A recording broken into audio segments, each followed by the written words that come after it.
40, Darren Peck, you serve up another beautiful day. I did, and this whole week's going to be great. I'm going to get to that in the 70 forecast in a second. Come what may with this El Nino, and more likely than not, we're going to get our little serving of El Nino by about January. Okay. Just looking at the past big El Ninos we've had, the storms typically pick up for Northern California in January. It's not a guarantee that's the way this one's going to go, but more likely.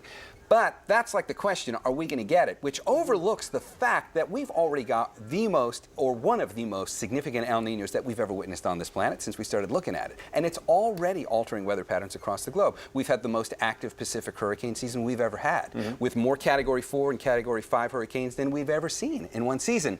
Take a look at what it looks like right now out in the Pacific with me. It's a unique perspective on the globe. You guys recognize the pattern, right?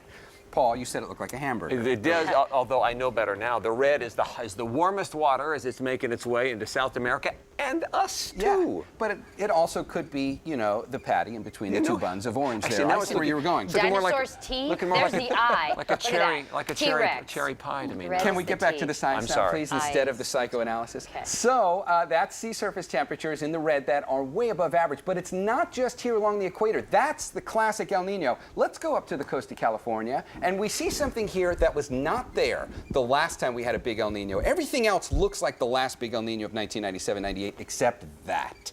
That's a big pool of warm water sitting right off the coast of California, and that is already affecting California weather. Let me show you the map of rainfall across California for the last 2 months. You're looking at September and October rainfall. Where you see the areas in Southern California shaded in purple, that's where we've had rainfall that amounts to as much as 200% to 300% of average for that 2-month period. Most likely a result of this big pool of warm water sitting right off the coast of California that's going to add a different layer of humidity and energy to the storms that most likely would have come into Southern California anyway this year.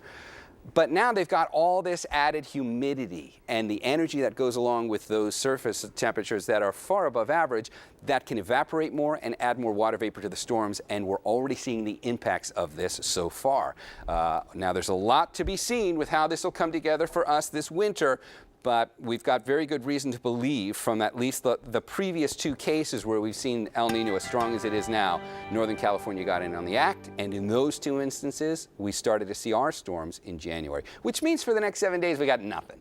Sunny skies, low 80s, and we will actually get down into the mid 70s by the time we get into early next week. See you with more on this coming up a little later, guys.